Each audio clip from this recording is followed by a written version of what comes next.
Hey, so tonight we're going to talk about something you probably picture as all blood and glory. The unification of Nepal by the Gorkha kingdom. You've seen the movies, right? Flashing swords, heroic charges, daring sieges. But what if I told you that the real story, the one that truly cemented an empire and laid the foundations for a modern nation, was less about the clashing of steel and more about the meticulous scratch of a quill on parchment? It was a story of ledgers, laws, and the patient, often brutal, imposition of order. Forget the romanticized battlefield. We're stepping into the Durbar asterisk, the tax collector's office, and the village court. Before we dive into that incredible, largely unsung narrative, do me a favor, like this video, subscribe to the channel, and drop a comment below telling me where you're listening from and what time it is for you. Alright, find that cozy spot, maybe grab a warm drink, because we're about to journey back to a time where paper was power and bureaucracy was the true weapon of kings. You step out of the gentle hum of your modern home, the soft glow of your screen fading from your eyes, and suddenly the air bites with an unfamiliar chill. You're standing on a rough-hewn path, dust clinging to your bare feet, not the polished floor you're used to. This isn't just any mountain path. This is Gorkha, a small kingdom nestled in the rolling hills, years before its name would echo across the Himalayas. And you, my friend, you are here to experience its very heart, its beating administrative pulse. Forget the idea of a wild, untamed frontier. Even here, in what you might consider a remote, almost primitive setting, you quickly realize that order, meticulous and unyielding, is the bedrock of everything. You find yourself in the small, bustling central square, a stark contrast to the quiet digital world you just left. The air is thick with the smell of wood smoke, damp earth, and something else, a faint, metallic tang that speaks of freshly forged iron, maybe, or simply the scent of human exertion. The ground beneath your feet is uneven, packed earth, worn smooth by generations of footsteps. Around you, life unfolds in a rhythm dictated by the sun and the rigid structures of the Gorkha state. You see farmers, their faces etched with the sun and wind, bartering grain for salt, their transactions overseen by a local official, Kaji asterisk perhaps, or a lesser asterisk, Praemon asterisk, who notes every exchange in a small, leather-bound book. You're used to swiping a card, a seamless digital transfer of funds, but here, every coin clinks with tangible weight. Every measure of rice is scrutinized. You watch as a farmer, his brow furrowed with concern, disputes the quantity of his yield with the Praemon asterisk. There's no appeal court, no consumer protection agency here, only the sharp, unwavering gaze of the official and the weight of tradition. The rules are clear, immutable, and enforced with an authority that leaves no room for argument. You feel the tension in the air, the sheer, undeniable power held by the person with the pen and the ledger.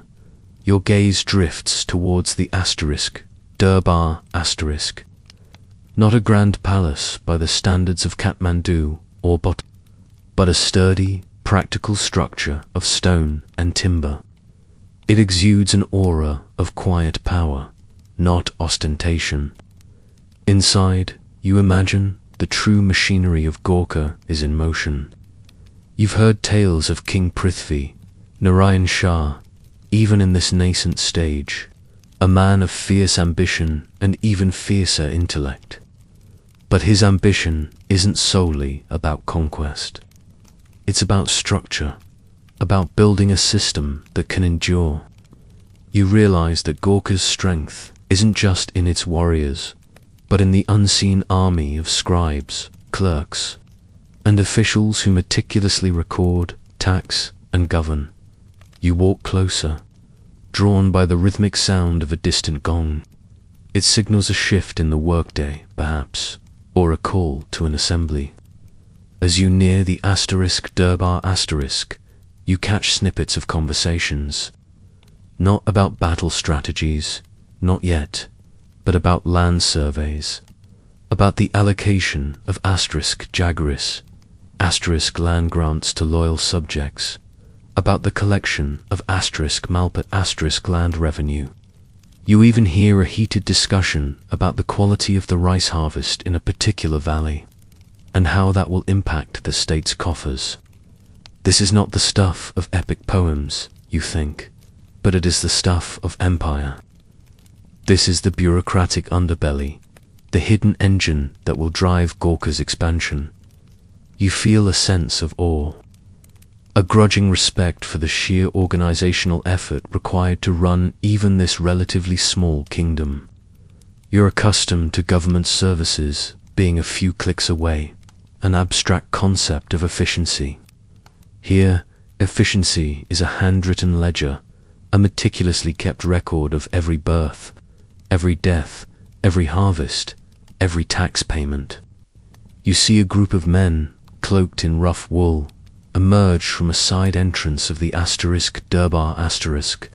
They carry scrolls and bundles of paper, their expressions serious, their steps purposeful.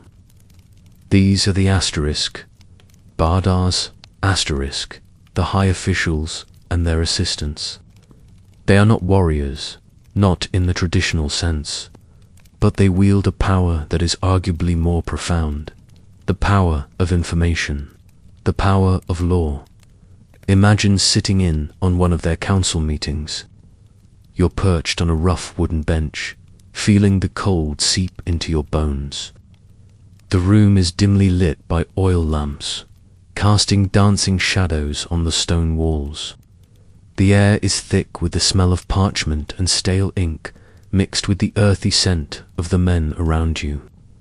There's no fancy technology, no data projections, just voices, debates, and the slow, deliberate process of consensus building, or, more often, top-down decree. You hear discussions about legal precedents, about how to integrate a newly subdued village into the Gorkha legal framework. Do they retain their local customs? To what extent?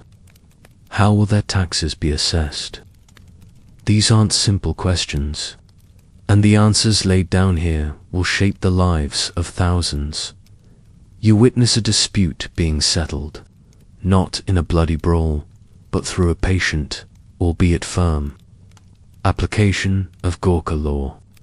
Two men, farmers, are arguing over a boundary line for their fields. You've seen similar disputes handled by lawyers, courts, and land registries in your time, a slow, often expensive process. Here, a *Kaji* listens intently, occasionally referring to a scroll that details land ownership. He asks pointed questions, cutting through the emotional pleas. His decision is final, delivered with an authority that brooks no argument. The losing party might grumble, but they accept it. Why? Because the system, harsh as it might seem, is understood. It provides order, a predictable framework for life. You realize that this predictability, this certainty of law, is a powerful tool for governance, far more so than the fear of a sporadic raid. The Gorkha state, even in its infancy, is a master of administration. They collect taxes, not just in coin, but in kind, grains, salt, labor, even military service. You see the collection points, manned by vigilant officials who weigh and measure every contribution. You're used to taxes being an abstract deduction from your paycheck.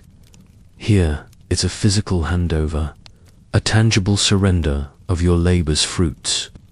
You feel the subtle pressure, the constant awareness that the state is watching, always counting, always demanding its due. But you also recognize the benefit. The roads, rough as they are maintained. The small local defense forces are equipped. And, crucially, there is a sense of collective purpose. However enforced, as the sun begins to dip below the mountain peaks, casting long purple shadows across the valley, you reflect on the day. You came expecting to see the romanticized image of a warrior kingdom. But what you've witnessed is something far more profound, far more enduring. You've seen the foundations of an empire being laid, not with swords, but with scrolls. You've felt the heartbeat of Gorkha, a steady, rhythmic pulse of administration, law, and order. And you realize, with a jolt, that this methodical, almost bureaucratic approach to governance, this insistence on detailed record-keeping and systematic integration, is precisely what will allow this small kingdom to eventually swallow up its neighbors and forge a nation. The true power, you understand, lies not in the momentary flash of a blade, but in the patient, persistent, unyielding hand of the scribe. The chill of the mountain air deepens, but you feel a warmth of understanding, a deeper appreciation for the silent, often invisible forces that shape history. The raw, earthy scent of Gorkha still clings to you, but now you find yourself on a winding, narrow trail, the mountain air sharp and thin. You're no longer just observing. You're an unseen companion to an emissary, a Gorkha official making his way to a neighboring principality. This isn't a military advance. This is a diplomatic offensive, a subtle, intricate dance on the geopolitical chessboard of the Himalayan foothills. Forget the brute force you might associate with conquest. Here the weapons are words, promises, threats, veiled in civility, and the calculated manipulation of trade routes. You're about to witness how an empire is built not just through force of arms, but through the careful, often treacherous, art of negotiation and espionage. The journey itself is arduous. You trek for days, perhaps weeks, through dense rhododendron forests, over rushing rivers spanned by precarious log bridges, and up steep, rocky inclines. You experience the raw physical challenge of travel in this era.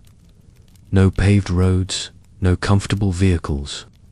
Each step is deliberate, each breath a conscious effort in the thinning air.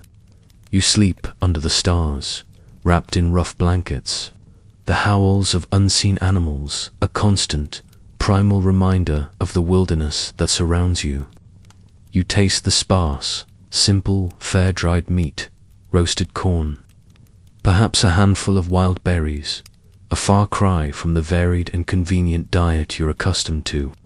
This physical hardship alone makes you appreciate the dedication, the sheer will required to conduct statecraft in this challenging terrain as you approach the destination. A small, independent principality, you notice subtle changes. The architecture shifts slightly, the dialect of the local people becomes distinct. Even the pattern of their woven garments changes. This patchwork of cultural differences underscores the fragmented nature of the Himalayan region. A collection of dozens of small, often squabbling, kingdoms, each with its own ruler, its own laws, its own ambitions. This, you realize, is the canvas upon which Gorkha plans to paint its empire. You arrive at the Durbar asterisk of the neighboring Raja, a smaller, less imposing structure than Gorkha's, but still radiating a sense of local authority. The Gorkha emissary, a man named Kalu, panned, though you might not know his name. You sense his importance, carries himself with a quiet dignity. His eyes constantly scanning, assessing, absorbing every detail. You're used to diplomatic relations being formalized, publicized, documented in precise language. Here, much is unsaid, communicated through gestures. Subtle shifts in tone, the arrangement of seating, the quality of the tea offered that you find yourself in a reception hall, sparsely decorated but warm, smelling of yak butter lamps and burning incense. You sit on the floor, observing the scene. The Raja, a portly man with shrewd eyes, greets Kalu Pand with a forced smile, his hospitality tinged with suspicion. You're aware of the underlying tension, the unspoken rivalry that permeates these interactions. You know that Gaur, though still relatively small, is a rising power, and its neighbors eye it with a mixture of fear and opportunism. The conversation begins with pleasantries, an exchange of news and customary greetings. But beneath the surface, a complex game of chess is being played. Kalu Pand praises the Raja's prosperity, his fertile lands, his strategic location. He subtly hints at the advantages of an alliance with Gorkha, protection from other, more aggressive neighbors, access to Gorkha's growing trade networks, the promise of stability in a volatile region. You recognize the classic diplomatic overtures, the carrot and the stick. Delicately balanced, you're particularly attuned to the economic arguments. Kalu Pand speaks of standardized weights and measures, of secure trade routes, of shared prosperity. You understand that in an age of fragmented markets and often arbitrary local tolls, the promise of a unified economic zone, backed by Gorkha's growing authority, is a powerful law. You imagine yourself as a local merchant, struggling with different currencies, different rules, and instantly see the appeal of such a system. The Gorkha emissary isn't just offering military protection, he's offering economic opportunity, a modern-day free trade agreement, but enforced by the looming power of Gorkha. The Raja, in turn, is cagey. He speaks of his ancient lineage, his strong warriors, his self-sufficiency. You detect a defensive tone, a subtle resistance to being absorbed. He might also be playing a double game, secretly negotiating with other powers, hoping to pit Gorkha against its rivals. This is the brutal reality of historical diplomacy. Trust is a luxury, and self-interest is the only true currency. You remember your own political landscape, full of shifting alliances and backroom deals, and realize that human nature, in its political form, hasn't changed all that much. As the days turn into a week, you observe the more informal aspects of diplomacy. Kalu Pand meets with local merchants, discreetly inquiring about their grievances, their economic challenges. He talks with village elders, listening to their concerns about banditry or disputes with other principalities. This intelligence gathering is crucial. You understand that true power lies not just in what you project, but in what you know about your adversaries and potential allies. You imagine the detailed reports that Kalu Pand will send back to Gorkha, filled not just with official pronouncements, but with the whispers of the market, the anxieties of the common people, the weaknesses of the local administration. One evening, you accompany Kalu Pand to a private meeting with a disaffected Kaji from the Raja's court. The meeting takes place in a secluded garden, under the cloak of night, the air cool and fragrant with jasmine. You're used to encrypted messages and secure communication lines. Here secrecy is maintained by darkness and hushed voices. The Kaji expresses his dissatisfaction with the Raja's perceived weakness, his favoritism, his inefficient administration. Kalu Pand listens patiently, nodding occasionally, offering no explicit promises, but subtly suggesting the order and justice that Gorkha could bring. You realize that a significant part of Gorkha's strategy isn't just about conquering territories, but about undermining the internal stability of its neighbors, cultivating dissent, and offering a perceived improvement in governance. This isn't war as you know it. It's psychological warfare, bureaucratic subversion. You also learn about the sophisticated spy network that Gorkha employs. Merchants, pilgrims, even wandering ascetics are often informants, quietly gathering intelligence on troop movements, economic conditions, political rivalries, and the general morale of the populace. You're used to satellite imagery and digital surveillance, but here, human intelligence, painstakingly gathered and pieced together, is paramount. You appreciate the sheer human effort involved, the risk taken by these informants, and the intricate web of information that feeds back into Gorkha's Durbar asterisk, informing its every strategic move. The negotiations continue, an ebb and flow of proposals and counter-proposals. Kalu Pand offers specific treaties outlining mutual defense pacts, shared customs revenues, even the integration of legal systems.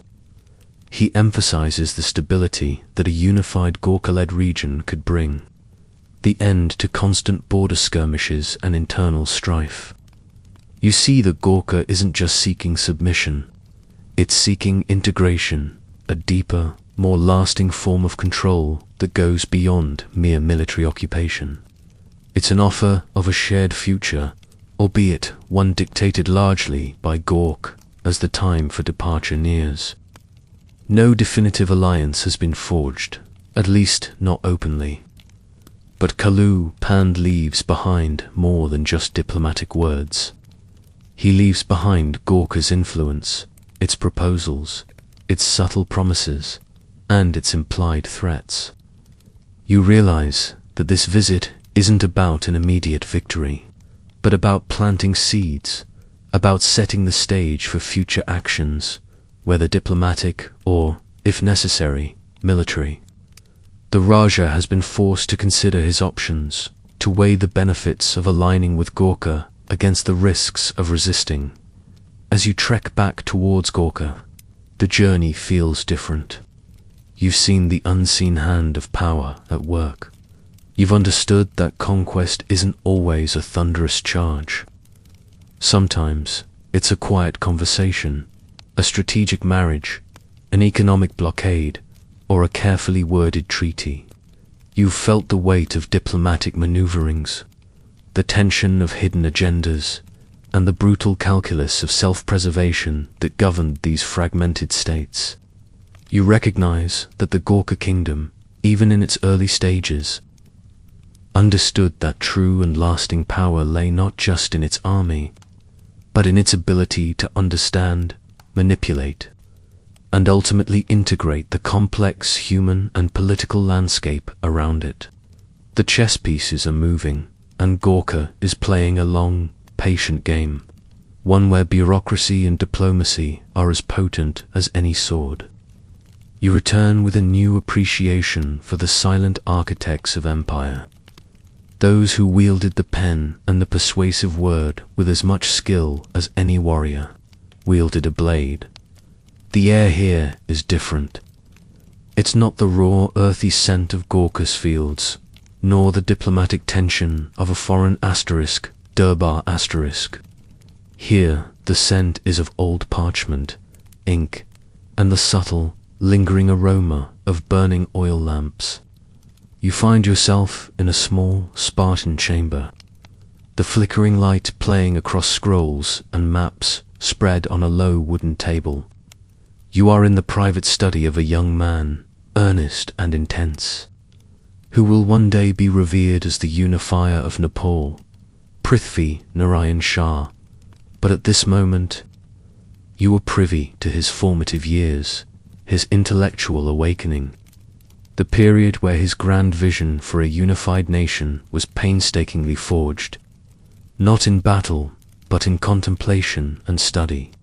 Forget the image of a spontaneous warrior king.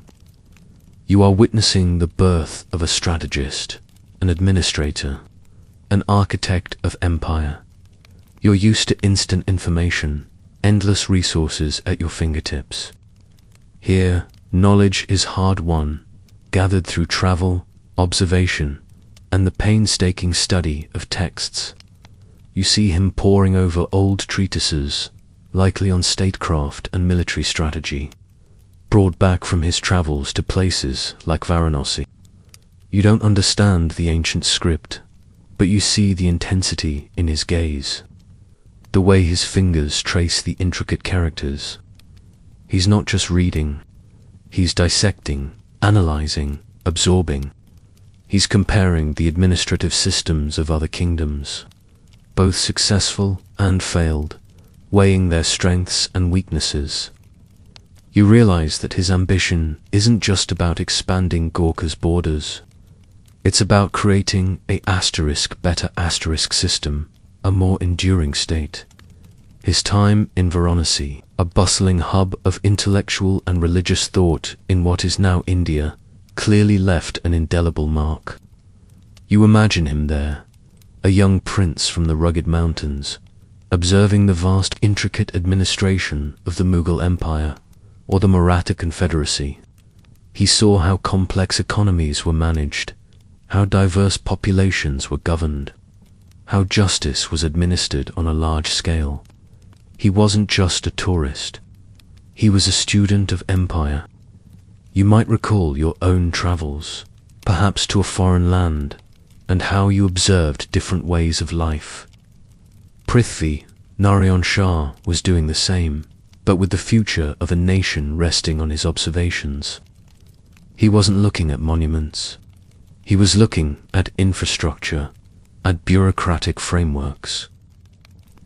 You watch as he sketches rudimentary maps, outlining trade routes, mountain passes, strategic choke points. But these aren't purely military maps. They're also economic maps. He's identifying sources of revenue, potential markets, areas ripe for agricultural development. He understands that a strong state needs a strong economy, and a strong economy needs efficient administration.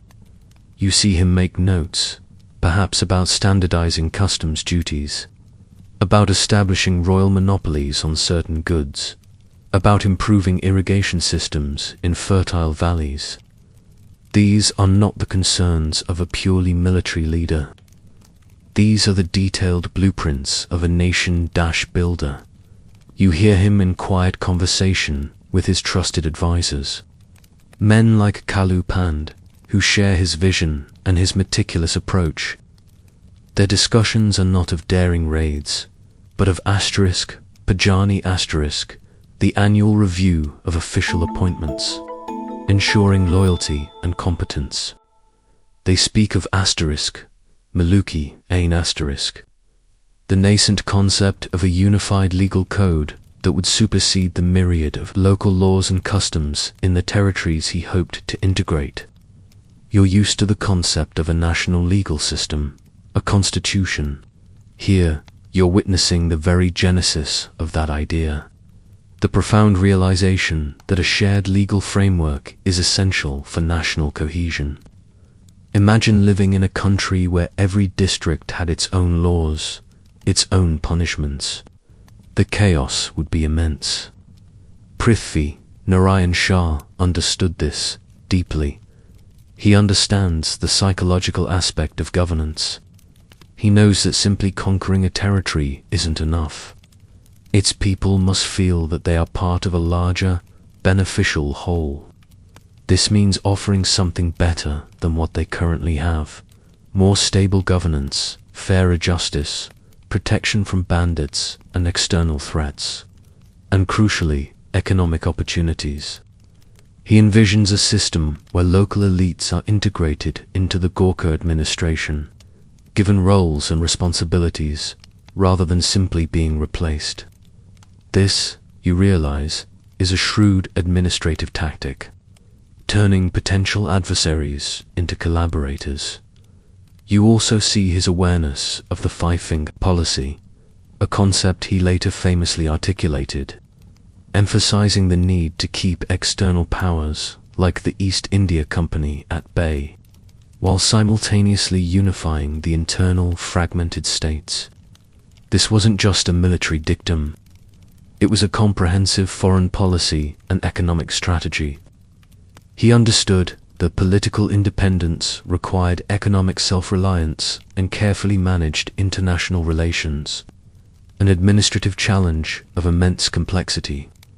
You, with your understanding of modern geopolitics, can appreciate the foresight in such a policy.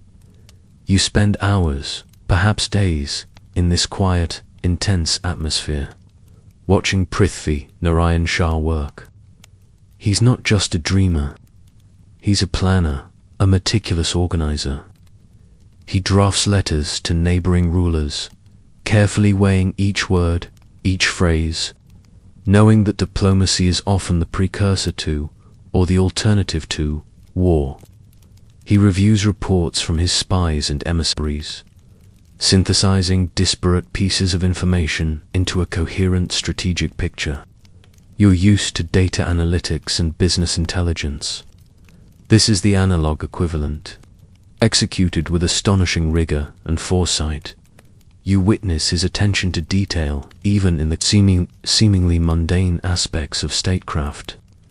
He discusses the standardization of currency, the importance of consistent taxation, the establishment of granaries to store surplus grain for times of famine or military campaigns.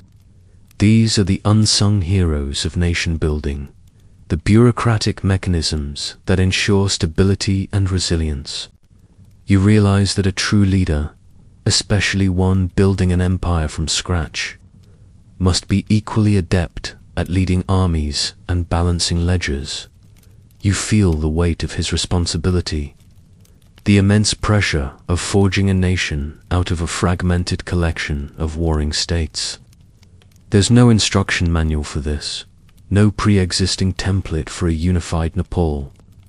He is writing the manual as he goes, drawing upon lessons from history, from observation, and from his own profound understanding of human nature and governance.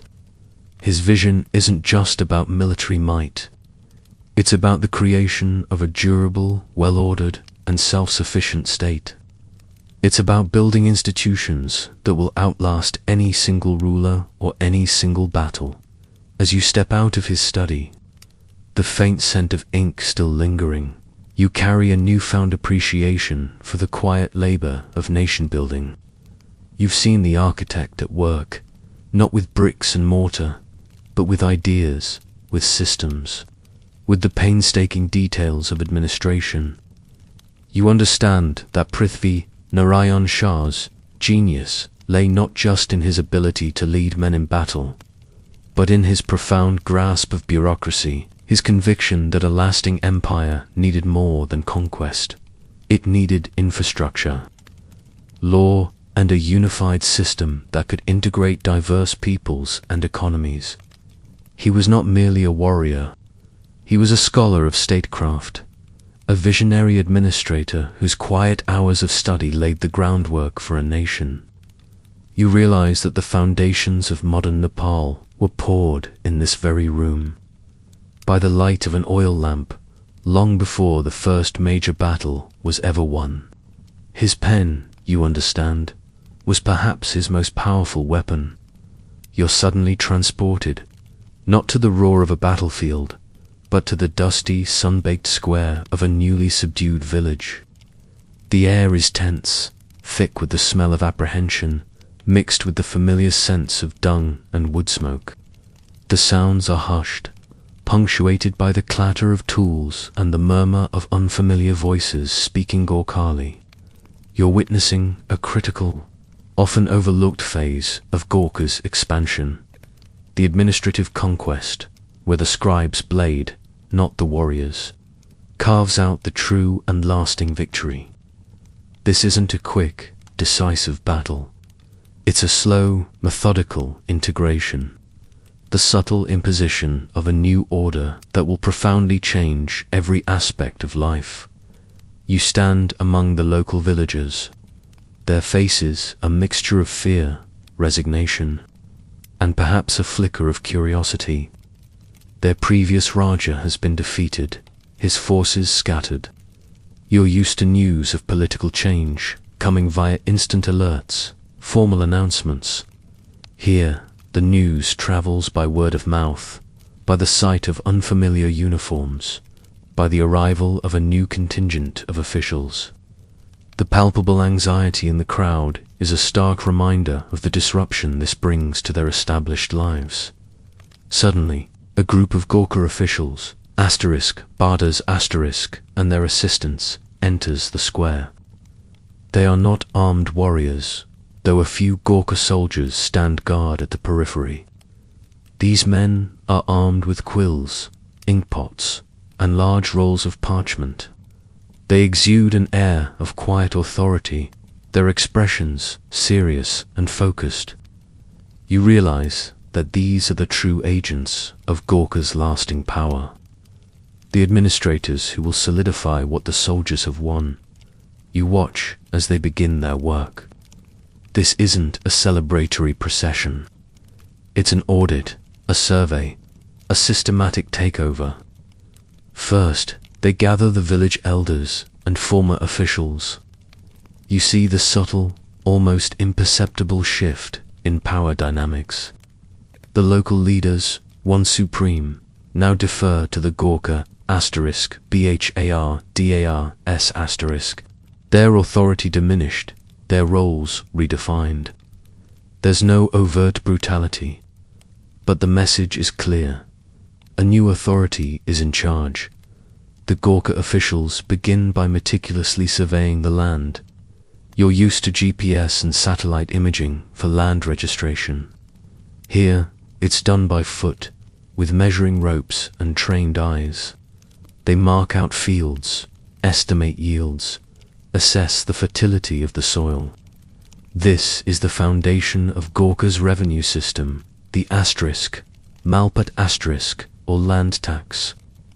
You recall your own property taxes, a simple percentage calculation on a digital screen. Here, it's a tangible, physical assessment of every parcel of land, every potential source of state revenue. You feel the intrusion, the deep penetration of state power into the most fundamental aspect of their lives, their land. Next, they begin to record the population. You're used to national censuses, often anonymous forms filled out online. Here, it's a face-to-face interaction. Every family, every individual, counted and documented. Their names, ages, occupations, and family ties are all painstakingly recorded in large registers. This isn't just about counting people. It's about knowing them, about asserting the state's claim over them, about identifying potential laborers, soldiers, or taxpayers. You feel the weight of this recording, the sense of being tabulated, controlled. Then comes the imposition of Gorkha law. You witness the public proclamation of new legal codes. The *Bardar* reads from a scroll, his voice clear and authoritative, outlining the *Maluki, in its nascent form, the unified laws that will now supersede the local customs and traditions. You hear pronouncements on crime and punishment, on property rights, on social conduct.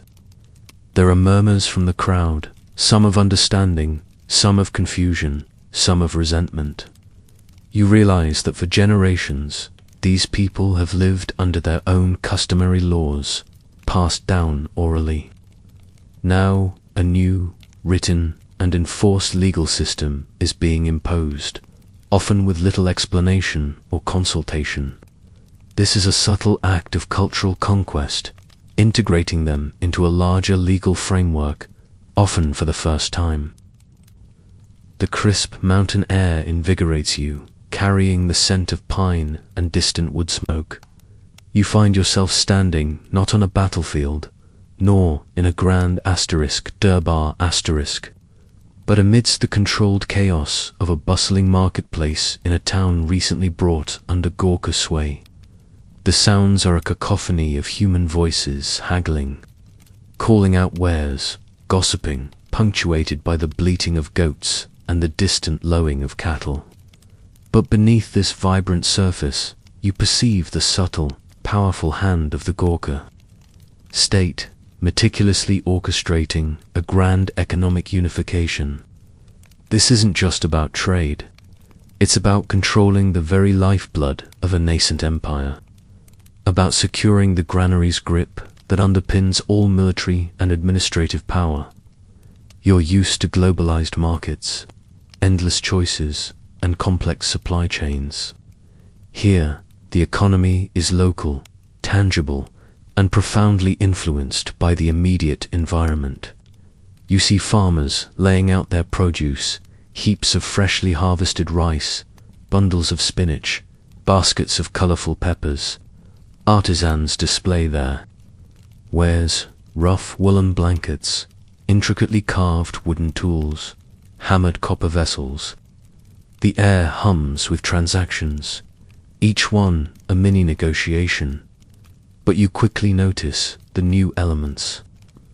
Gorkha officials, easily identifiable by their distinctive headwear and firm demeanor, patrol the market. They're not there to buy. They're there to observe, to regulate. You see them inspecting scales and measures, ensuring that the Gorkha standards are being upheld. You recall the digital precision of modern commerce, the exact measurements and weights that you take for granted. Here, the imposition of a standardized system across diverse principalities is a monumental undertaking, a crucial step in economic integration. Imagine trying to trade if every town used different weights for a kilogram, or different sizes for a liter. Gorkha understood that this standardization was not merely convenient. It was essential for a cohesive economy. You observe a merchant, his face creased with worry, trying to sell his wares. A Gorkha *Praman* approaches him, asking about the origin of his goods and the prices he's charging. This isn't just casual conversation, it's data collection, market monitoring. The Gorkha state is keenly interested in understanding the flow of goods, identifying key products, and assessing potential revenue streams. You realize that the economic intelligence gathered in these markets is as vital as any military intelligence gathered by spies. It informs their taxation policies, their trade regulations, and their overall economic strategy. Suddenly, you hear a heated exchange.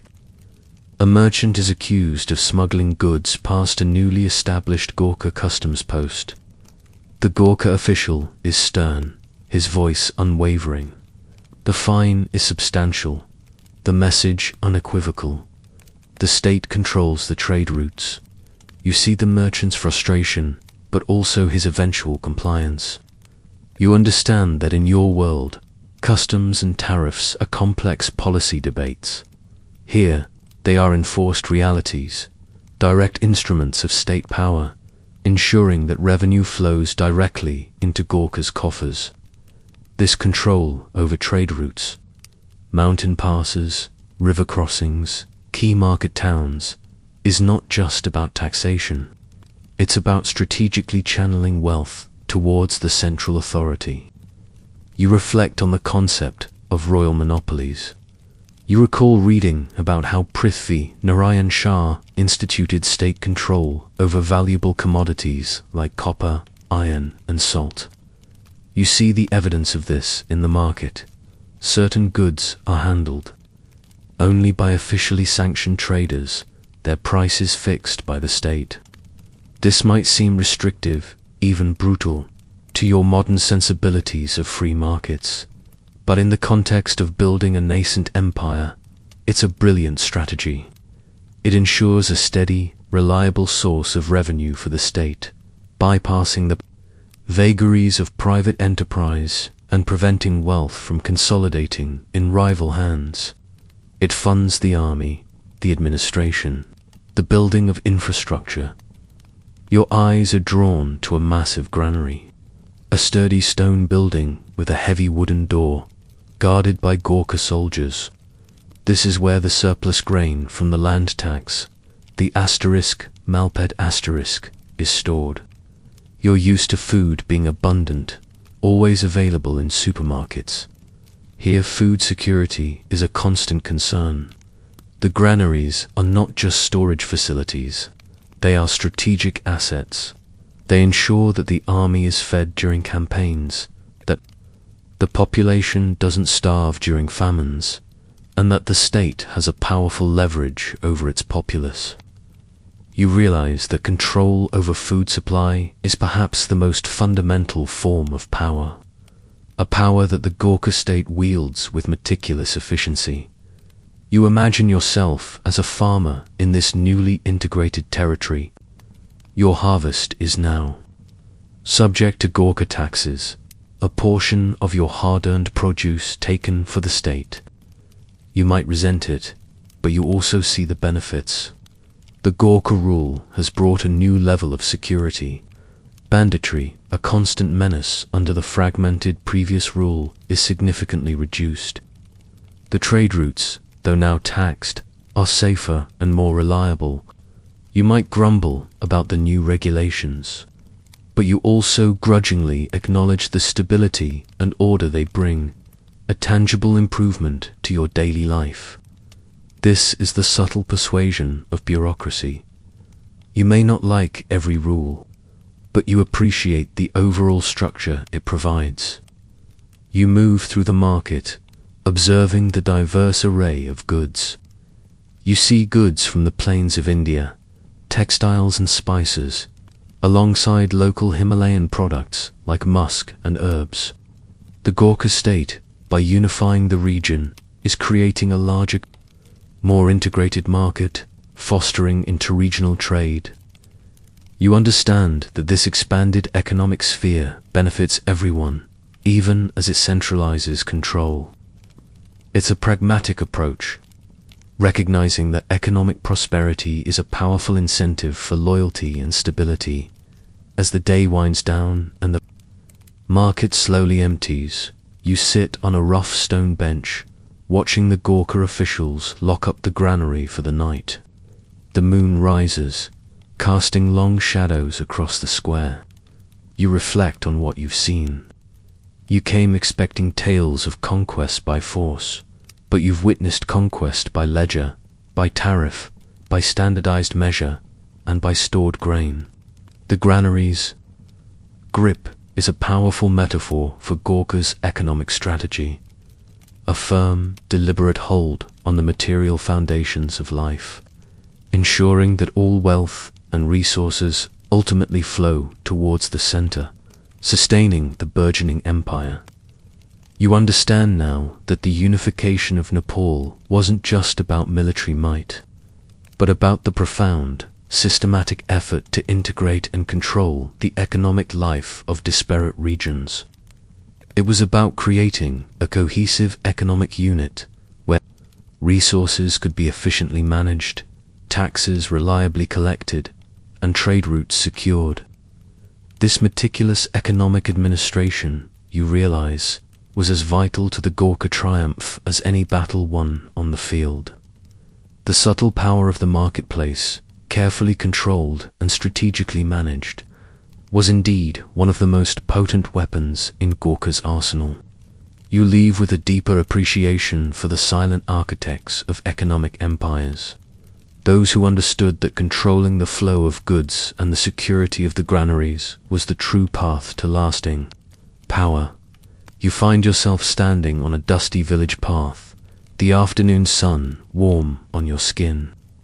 Around you, the simple mud and stone homes speak of generations rooted in this land. The air is filled with the murmur of daily life, a child's laughter, a woman's song, the distant clang of a blacksmith's hammer. This particular village, you discover, was not taken by storm. It was integrated through negotiation and the slow, deliberate imposition of Gorkha's social and judicial order. You're here to witness how Gorkha wove the diverse threads of local customs and laws into the larger tapestry of its burgeoning state, a process far more intricate and enduring than any mere military occupation. This is about building loyalty, or at least compliance, through the subtle, pervasive power of law and social engineering. You observe a small gathering in the center of the village. It's not a celebration, but a public hearing of some kind. A Gorkha, Adalat, a local court is in session. Two men, farmers, are presenting a dispute over water rights, a life and death issue in these dry hills. You're used to the formality of modern courtrooms, the robed judges, the lawyers, the extensive procedural rules. Here, the setting is humble.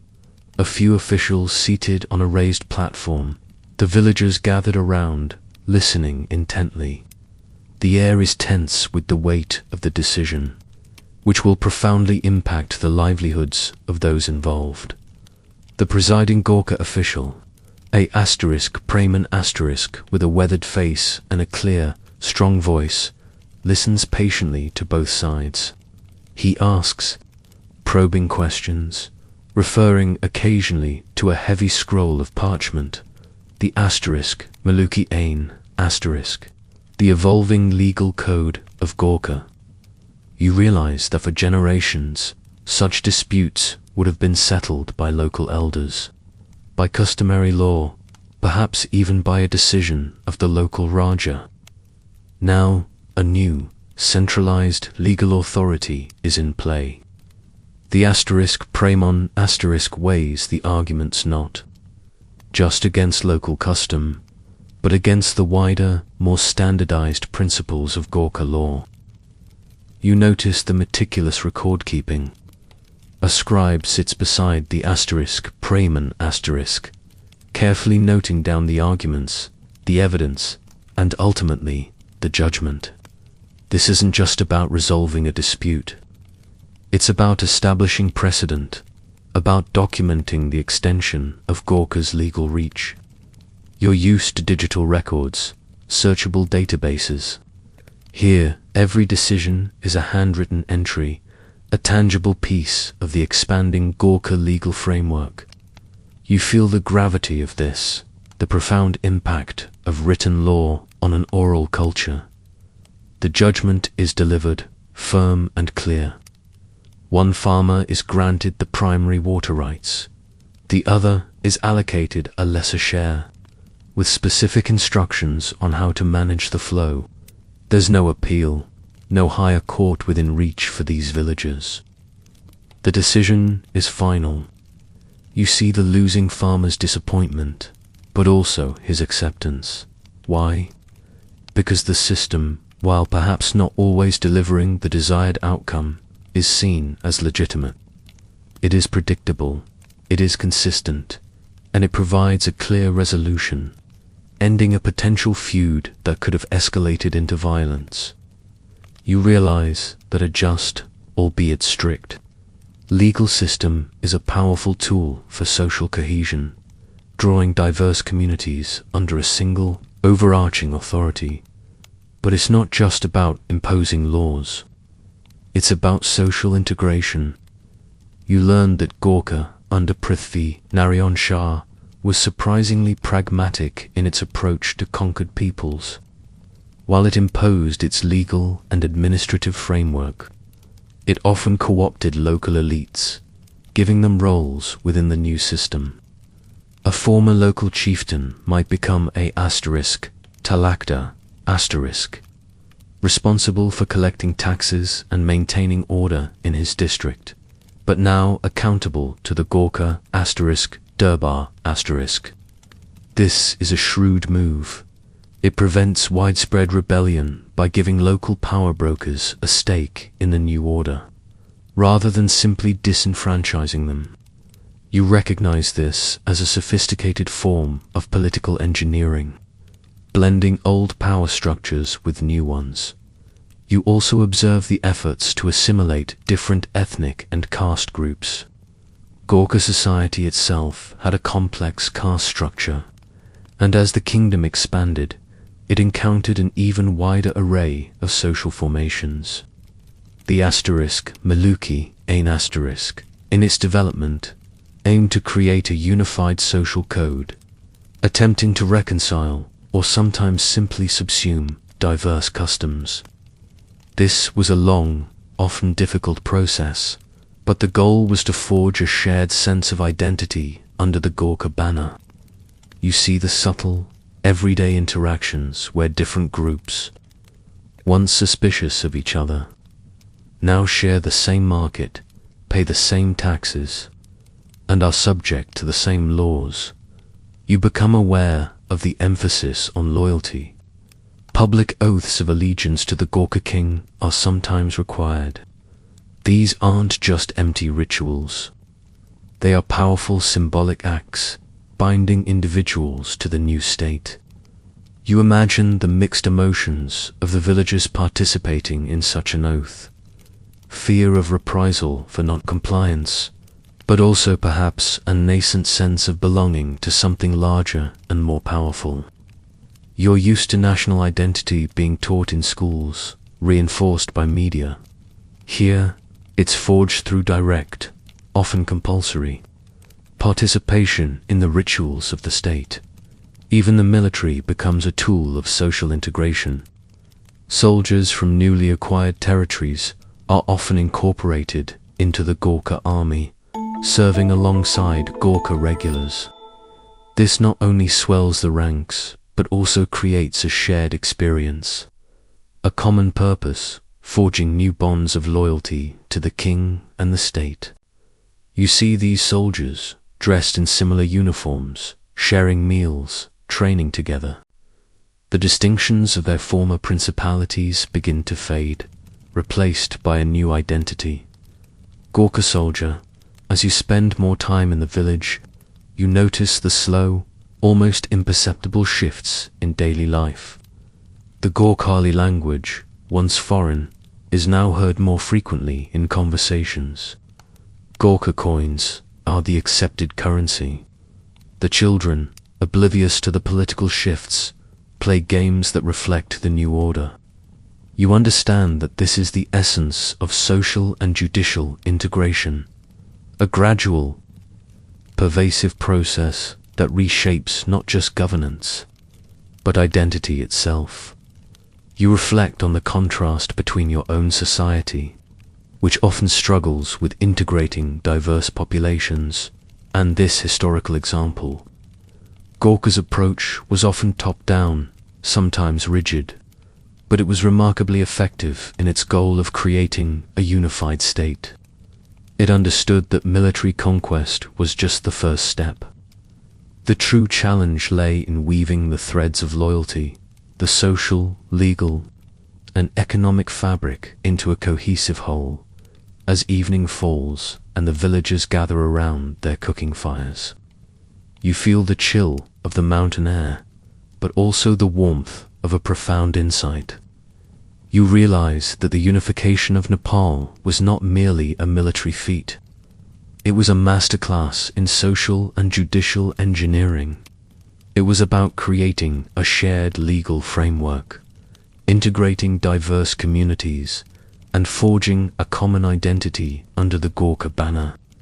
The quiet hum of the Adalat, the scratch of the scribe's quill, and the careful coption of local elites were as crucial to the birth of the nation as any battle cry. You leave with a deeper appreciation for the unseen architects of unity, those who understood that lasting power lies in the intricate, often subtle, process of weaving disparate peoples into a single, functional society.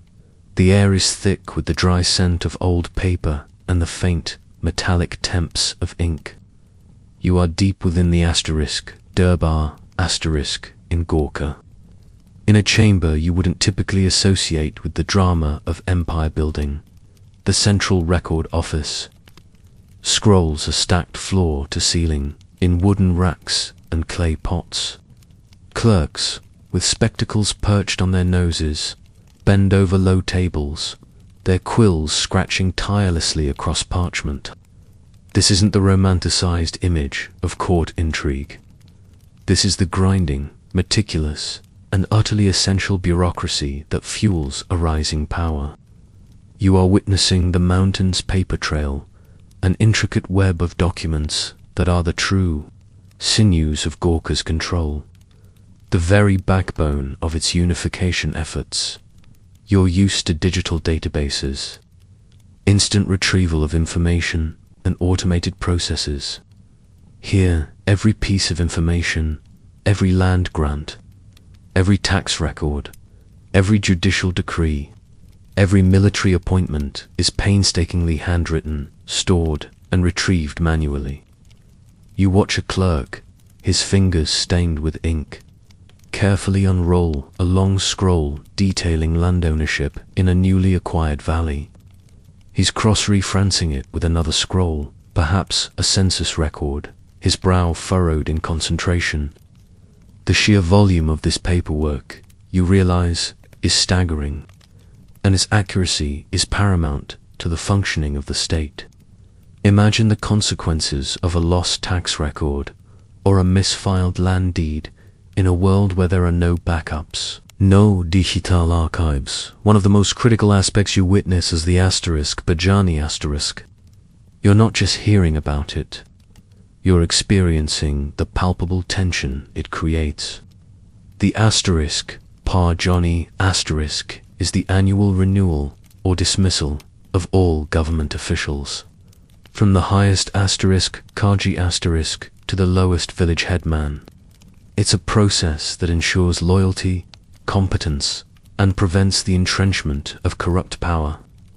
You see officials, their faces betraying a mix of anxiety and anticipation, presenting their reports, their accounts, their justifications for their continued service.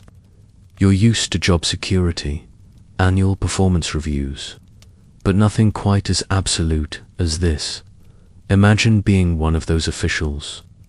Your entire year's work, your family's livelihood, your social standing, all hang in the balance. You've had to maintain meticulous records, ensure your area's taxes were collected, justice administered, and order maintained.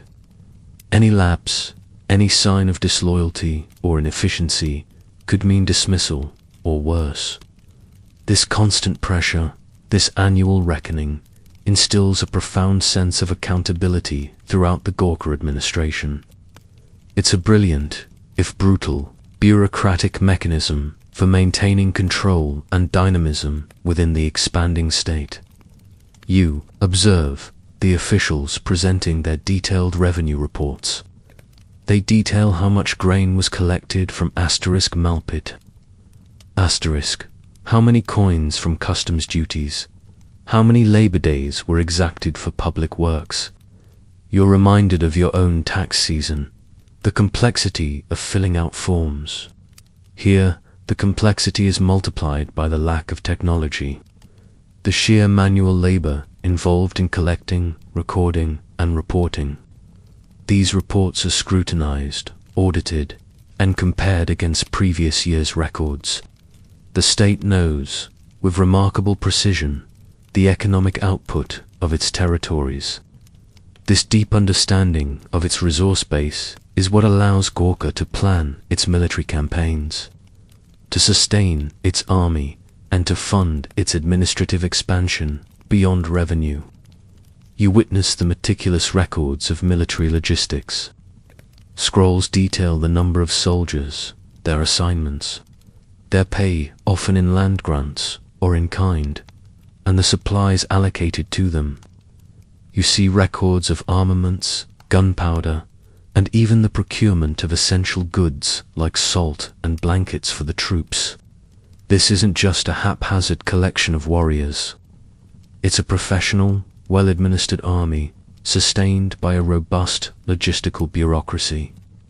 You realize that a battle is rarely won by courage alone. It's won by the unseen efforts of supply chain management, by the efficient movement of resources, by the diligent work of quartermasters and scribes. You're also exposed to the land tenure system.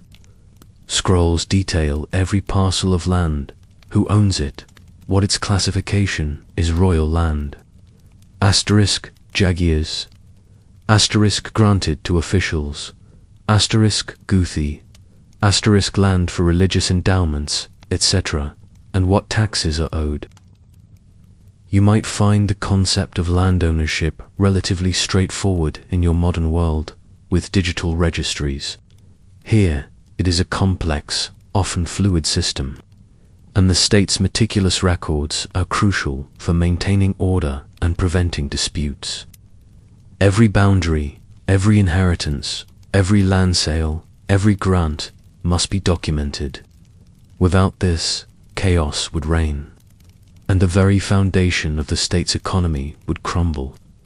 As you stand among these ancient records, you feel the weight of history in your hands, the tangible connection to a past forged not just by kings and warriors, but by clerks and scribes. You understand that the Gorkha state didn't conquer a nation. It documented a nation into existence. Each scroll, each ledger, each meticulously kept record was a brick in the administrative edifice of unified Nepal. The very process of record-keeping extends even to justice. You witness files of judicial rulings, complaints, and their resolutions.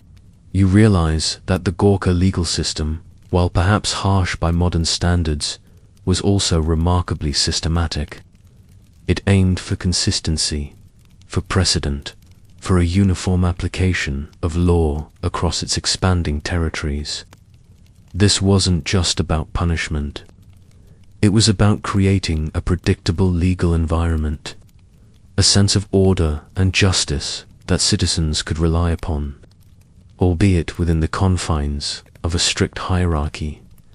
As the daylight fades and the oil lamps begin to glow brighter, casting dancing shadows on the stacks of scrolls, you reflect on the immense human effort involved. There were no computers, no typewriters, no printing presses. Every document was handwritten, every copy meticulously duplicated. This was an era of profound manual labor, where bureaucratic efficiency was a testament to the dedication and discipline of countless unsung clerks. You leave the record office with a profound new appreciation for the unseen engine of empire. You realize that the mountain's paper trail was not merely a collection of dusty documents. It was the very nervous system of the Gorkha state. It was the system of *Pajani* that ensured loyalty and competence. The meticulous tax records that funded the army. The detailed land tenure documents that underpinned the economy. And the extensive military logistics files that made conquest possible. The unification of Nepal, you now understand, was a triumph of systematic administration, a testament to the power of organization, and the enduring legacy of the scribe's persistent quill. The sheer volume of paper, you realize, was perhaps the greatest weapon of all. You are no longer in a quiet office. The air is cold and thin, biting at your exposed skin, and the sounds are sharp. The rhythmic thud of pickaxes, the crunch of gravel underfoot, the shouted commands of overseers. You find yourself on a high mountain pass, surrounded by breathtaking yet treacherous terrain. This is not the site of a glorious charge. This is a construction site, a logistical artery being painstakingly carved out of the unforgiving landscape. You're witnessing a crucial, often forgotten aspect of Gorkha's expansion, the administration of logistics and the building of infrastructure, the unseen, organizational backbone that allowed its military and administrative gains to be solidified. You look down from a rocky outcrop, feeling the sheer scale of the effort. Hundreds of laborers, men and women, toil under the supervision of Gorkha engineers and overseers. They are clearing rock, leveling ground, constructing rudimentary bridges over gushing streams. You're used to modern engineering marvels, to heavy machinery and sophisticated tools. Here, it's all human power, brute force, and simple implements, chisels, hammers, baskets for carrying earth, ropes for hauling timber. The work is back-breaking, slow, and dangerous. A stark contrast to the climate-controlled office where you might plan a modern project. You feel the ache in your phantom muscles, the chill in your bones, the grit of dust in your imagined mouth. This isn't just about building roads for travel. It's about strategic arteries. These new paths and improved trails are essential for moving troops, supplies, and information across the fragmented and mountainous terrain of the nascent Nepali state. You realize that without these logistical lifelines, Gorkha's military conquests would have been unsustainable, its administrative control impossible to maintain. Imagine trying to supply an army deep in enemy territory without reliable routes, or sending decrees to distant villages without swift messengers. It would be a futile endeavor. You observe the meticulous planning that goes into this work. Gorkha officials, armed with maps and surveying tools, are constantly overseeing the construction. They're calculating gradients, identifying stable ground, ensuring that the paths can withstand the harsh mountain weather. This is an administrative feat, coordinating vast numbers of laborers, managing resources, and ensuring the project stays on schedule. You're reminded of project management in your own world. The Gantt charts and deadlines, but here the stakes are higher, and the tools far more basic beyond roads. You see evidence of other infrastructure projects. Fortifications, strategically placed along key passes and defensible hills, are being strengthened or constructed from scratch. These aren't just military outposts. They are administrative hubs, places where garrisons are stationed, where supplies are stored, and where local officials can operate under protection. You see the stone walls rising, the watchtowers being erected, a physical manifestation of Gorkha's expanding authority. You feel the cold, hard stone beneath your fingers, imagining the labor that went into each block. You also witness the complex supply chain administration for these construction projects and for the military itself. Caravans of porters, their backs bent under heavy loads, wind their way up the newly built paths. They carry food for the laborers, tools, building materials, and military provisions. You're used to logistics being a matter of trucks, trains, and planes, of complex software optimizing routes. Here, it's all human and animal power, a slow, painstaking process that requires immense coordination and careful record-keeping. Every sack of grain, every coil of rope, every tool must be accounted for. Imagine yourself as one of the porters. Your shoulders ache, your lungs burn in the thin air, but you continue, driven by the need for survival and the strict discipline of the Gorkha state. You understand that you are a vital cog in this vast machine, a silent contributor to the empire's expansion. The contrast with your modern life, where goods arrive with minimal effort on your part, is stark. You feel the immense physical labor that was the foundation of all historical achievement. Communication networks are also being meticulously established. Runners, trained for speed and endurance, carry messages and decrees across the newly secured routes. Relay stations, manned by Gorkha officials, ensure that information flows efficiently from the capital to the farthest reaches of the expanding domain. You're used to instant communication, phones, internet, email. Here, every message is a precious commodity, its timely arrival critical for effective governance and military command. You envision the desperation of a messenger panting up a steep incline, knowing that the fate of a battle or a decree of a king might rest on his speed. You realize that this massive administrative undertaking, the coordination of labor, the management of resources, the planning and execution of infrastructure projects, is as vital to the unification as any military victory. It is the silent work, the unsung heroism of logistics and engineering that truly binds an empire together.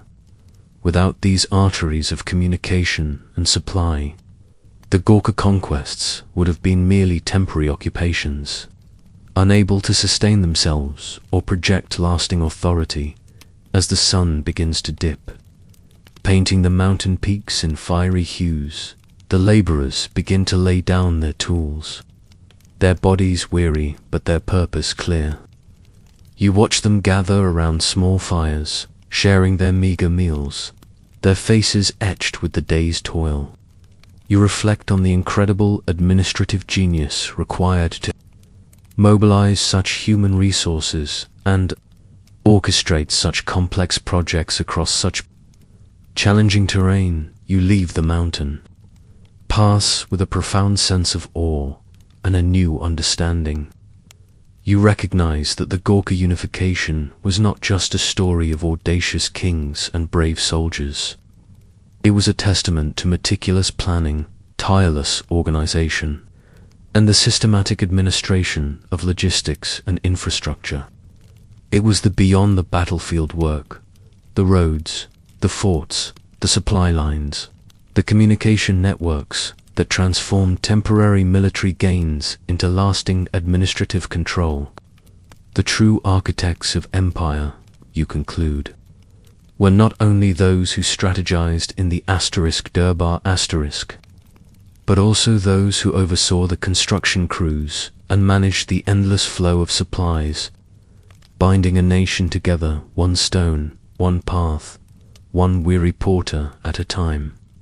This vast, unseen bureaucratic effort was the very foundation upon which the unified Nepal was built.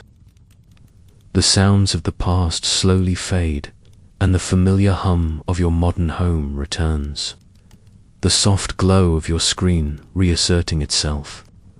The scent of wood smoke and old parchment gives way to the subtle, clean aroma of your own space. You sit in comfort, perhaps with a warm drink, but you are not the same as when you began this journey. You have traveled through time, through the gritty reality of a burgeoning empire, and witnessed the profound, often brutal, power of bureaucracy. Now, you stand at the threshold of understanding the enduring legacy of Gorkha's unification, connecting it directly to the world you inhabit today. You reflect on the vivid scenes you've encountered, the meticulous record-keeping in Gorkha's early Durbar *, the subtle diplomatic chess matches, Prithvi Narayan Shah's intellectual forging of his vision, the administrative integration of newly subdued villages, the iron grip of economic controls, the weaving of social and judicial threads, the annual tension of the Pajani *, and the immense logistical effort of road building and supply. What you initially thought was a story of pure military conquest, you now understand as a masterclass in systematic administration. Consider the stark contrast to your own life. You take for granted a unified legal system, a national currency, standardized weights and measures, a coherent tax structure, a national army, and a functional civil service. These are the invisible frameworks that allow your society to operate, allowing you to focus on your personal pursuits, your career, your family, your digital connections.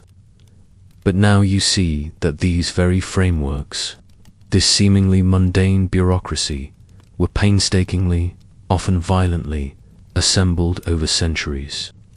In Nepal's case, it began with Gorkha, The asterisk Maluki Ain asterisk.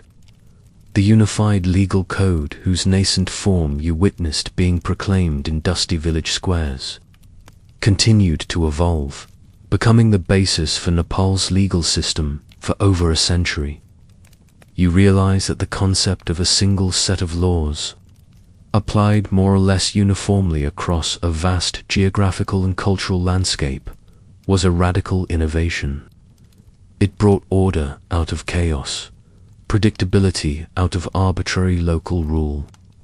When you read news about legal reforms or judicial decisions in Nepal today, you are seeing the direct, lineal descendant of that Gorkha administrative ambition, the revenue collection systems, the land surveys, the meticulous accounting you observed in the Gorkha Record Office. These weren't just for a king's personal wealth. They laid the groundwork for a modern state's fiscal apparatus. When you pay taxes, when you see a budget allocated for public services, you are witnessing the direct evolution of the Gorkha's granary's grip, the state's fundamental need to understand and manage its resources for the common good as it defined it. Even the asterisk, Pajani asterisk, that annual ritual of accountability, while no longer in its original form, embodies a principle that modern governments still strive for: an efficient, accountable civil service. The challenges of corruption, inefficiency, and maintaining public trust are timeless. Gorkha's solution, harsh though it may have been, was an early attempt at ensuring that the administrative machinery served the central state. Effectively, think about the physical infrastructure. The rudimentary roads you saw being carved out of mountainsides, the fortified outposts, these were the precursors to national highways, communication networks, and administrative centers. They were the sinews that allowed a unified nation to function, allowing people and goods to move, ideas to spread, and authority to be projected. When you travel across Nepal today, you are benefiting from the administrative foresight that understood the necessity of connecting disparate regions. You realize that Prithvi Narayan Shah's policy keeping foreign powers at bay while forging internal unity wasn't just a military dictum. It was a profound administrative and diplomatic strategy for maintaining national sovereignty. Nepal's long history of independence, nestled between two giant powers, is a testament to the enduring wisdom of that early Gorkha administrative vision. The cultural and social integration, the weaving of threads of loyalty, was perhaps the most complex and long-term bureaucratic project. The Gorkha state didn't erase diversity, but it created a shared framework, a common national identity within which that diversity could exist. The Nepali language, for instance, spread as the language of administration and commerce, becoming a unifying force. When you meet people from different regions of Nepal today, speaking the same language, sharing a sense of national identity, you are experiencing the long-term success of that Gorkha project. So, as you settle deeper into your modern comforts, you carry with you a new perspective. The unification of Nepal wasn't a sudden, cataclysmic event of battle after battle. It was a slow, deliberate, intensely bureaucratic process, managed by visionary kings and countless diligent clerks, scribes, and administrators. It was a project that spanned decades, demanding immense human effort, meticulous record-keeping, sophisticated diplomacy, and the systematic imposition of law and order. The world you live in, with its organized systems, its predictable laws, its shared national identity, is itself a product of countless such historical processes. Gorkha's unification of Nepal is a powerful example of how empire and ultimately nationhood is built not just with the sword, but with the quill, the ledger, and the unwavering will to administer. You leave this historical journey not just with facts, but with a visceral understanding of the enduring script written by the Gorkha administrators, a script that continues to shape a nation to this very day. The legacy of bureaucracy you now see is profound, pervasive, and often the true silent engine of history.